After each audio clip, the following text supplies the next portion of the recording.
Hello learners, welcome back to my YouTube channel and इस video में मैं आप लोगों के साथ डिस्कस करने वाली हूँ डेट इक्विटी रेशियो के बारे में।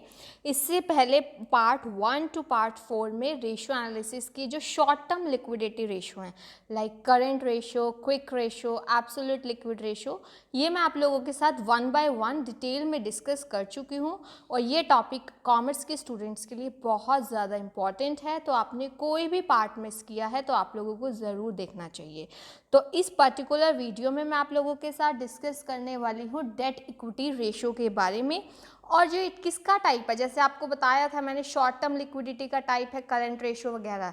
तो जो डेट इक्विटी रेशियो है वो सॉल्वेंसी रेशियो की कैटेगरीज में आता है। सॉल्वेंसी रेशियो मतलब लॉन्ग टर्म लिक्विडिटी की यहाँ पे बात करते हैं, या फिर सॉल्वेंसी रेशियोज को लिवरेज रेशियोज भी बोलते हैं। ये चीज़ ध्यान रखना। ओके, वैसे मेन क्या है, सॉल्वेंसी रेशियोज। तो सबसे पहले जो मैंने हमारी हेडिंग है सॉल्वेंसी रेशियोज, वो समझ लेते हैं क्या होते हैं, ठीक है। फिर आप डेट इक्विटी रेशियो के बारे में समझ पाओगे।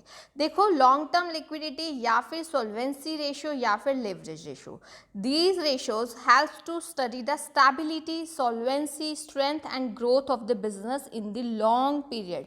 ये कीवर्ड है लॉन्ग पीरियड, मतलब लंबे टाइम के लिए हमें अगर देखना हो अपनी लिक्विडिटी को, अपने बिजनेस की स्ट्रेंथ को, अपने बिजनेस की सॉल्वेंसी एंड स्टेबिलिटी को, तो हम लोग जो है कौन सा रेशियो की बात करते हैं, कौन से रेशियोज की, सॉल्वेंसी रेशियोज की बात करते हैं। इन दिस रेशियोज, इन रेशियोज में कौन कौन लोग इंटरेस्टेड होते हैं, investors, bankers, debenture holders, loan providers, financial institutions are much more interested. क्योंकि इन लोगों को ये होता है कि जो भी प्रिंसिपल अमाउंट है ये देंगे, अगर लोन वगैरह दे रहे हैं तो क्या वो ड्यू डेट पे, और उस पर जो इंटरेस्ट मिलना है क्या वो ड्यू डेट पे रेगुलरली मिल पाएगा, ठीक है। ये चीज़ें, ये इसलिए ये लोग इंटरेस्टेड होते हैं। अब इन्वेस्टर्स को ये देखना होता है कि उनको प्रॉपर टाइम पे रिटर्न ऑन इन्वेस्टमेंट मिल पाएगा या नहीं, ठीक है। These parties are worried about the safety of their advances to the concern.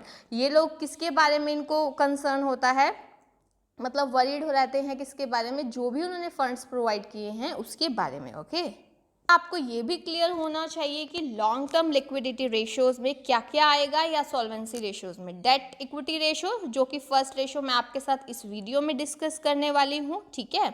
Date to total fund, proprietary fixed assets to owners funds ratio, capital gearing, interest coverage, dividend coverage, fix charge coverage, ये सारे ratios जो हैं हमारे इसमें आएंगे। अब आपको देखो, चीज़ों को क्रैम करने की ज़रूरत नहीं है। क्यों? क्योंकि मैंने अभी आपको बताया कि इन रेशियोज में लॉन्ग टर्म पोजीशन देखी जाती है, इन्वेस्टर्स, लोन प्रोवाइडर्स, ये सब इंटरेस्टेड होते हैं।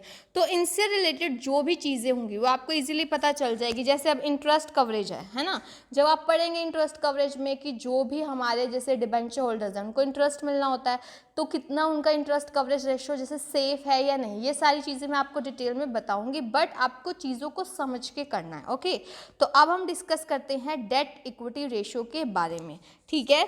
अब देखो, डेट टू इक्विटी, नाम से ही पता चल रहा है किस किस के बीच में रिलेशन दिखाएगा, डेट्स एंड इक्विटी। इक्विटी मतलब यहाँ पे शेयर होल्डर फंड्स की बात हो रही है। Okay, this ratio establishes the relation in debts यानी कि borrowings and shareholder funds। Okay, अब बात करते हैं डेट्स। जो बोरोइंग्स की हम बात कर रहे हैं वो लॉन्ग टर्म भी हो सकती हैं, आपको पता है, और शॉर्ट टर्म भी हो सकती हैं, या फिर दोनों का मिक्सचर भी हो सकता है। बट इस पर्टिकुलर पार्ट में जो हम बात कर रहे हैं, but in this part of ratio analysis as the discussion is related to long term liquidity, आपको पता है हम किसके बारे में डिस्कस कर रहे हैं, लॉन्ग टर्म लिक्विडिटी के बारे में।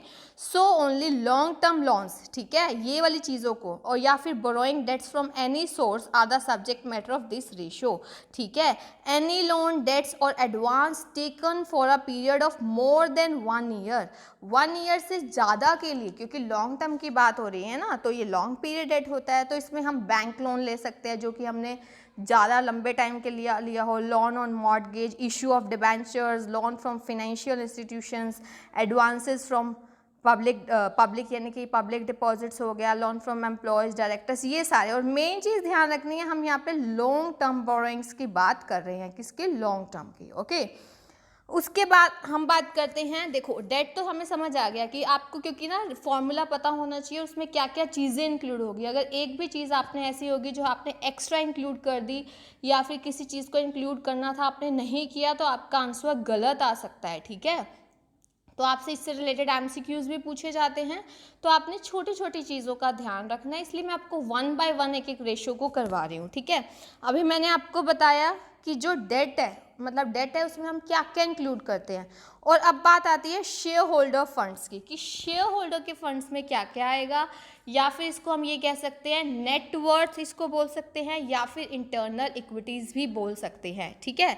तो इसमें आपका इक्विटी शेयर कैपिटल आएगा, preference share capital, share premium जो होता है, general reserve, capital reserve, other reserves, क्योंकि ये शेयर होल्डर्स से ही बिलोंग कर रहे हैं, ठीक है। Credit balance of statement of P and L का जो क्रेडिट बैलेंस है वो। अब कुछ चीज़ें माइनस भी होती हैं, अगर देखो लॉस जो एक्यूमुलेटेड है वो माइनस हो जाएंगे, फिक्टिशियस एसेट्स माइनस हो जाती हैं, आपको पता ही है फिक्टिशियस एसेट्स कौन सी होती हैं, ठीक है, वो माइनस हो जाएंगी। अंडरराइटिंग कमीशन जो भी है, return of share issue expenses, debit balance of statement of P and L, ये भी लेस हो जाएगा। बाकी अभी क्वेश्चन में करवाऊंगी तो और भी अच्छे से क्लियर होगा, बट आपको ये चीज़ जो है अच्छे से पता होनी चाहिए कि शेयर होल्डर फंड्स में नेटवर्थ या फिर इंटरनल इक्विटीज़ में क्या क्या आता है, ठीक है। अब इसका फॉर्मूला, डेट इक्विटी रेशियो का फॉर्मूला क्या रहता है, लॉन्ग टर्म लोन्स, या फिर हम यहाँ डेट लिखते हैं, ठीक है, date divided by share holders fund, ठीक है, और नेटवर्थ। अब लॉन्ग टर्म लोन्स में आपके debentures, bank loan, bonds, loan from financial institutions, public deposits, ये सारे आ जाएंगे। और शेयर होल्डर फंड में क्या क्या इंक्लूड होता है ये मैंने अभी आपको लास्ट स्लाइड में ही बताया है, ओके। जैसा कि मैंने आपको हर एक रेशो का स्टैंडर्ड बताया है, ऐसे ही जो आपका डेट इक्विटी रेशो है उसका स्टैंडर्ड क्या है, 2:1, ओके।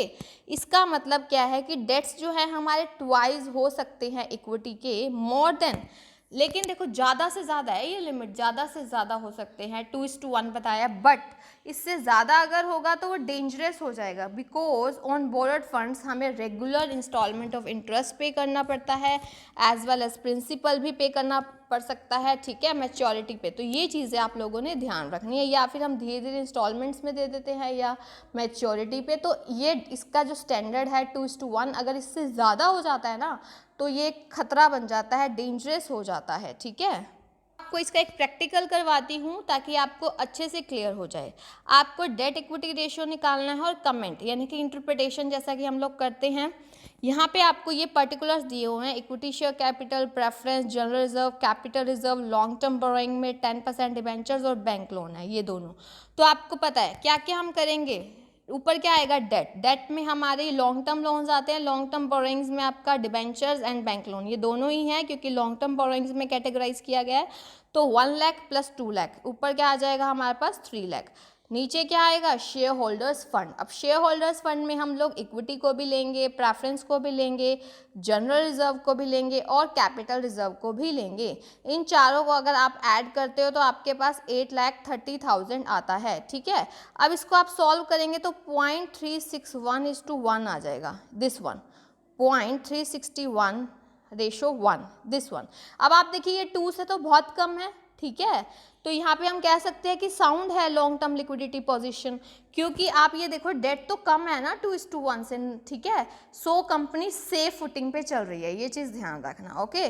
तो ये मैंने आप लोगों के साथ जो है इसके बारे में मैंने आपको बताया कि डेट इक्विटी रेशियो जो है वो क्या होता है डिटेल में, ओके।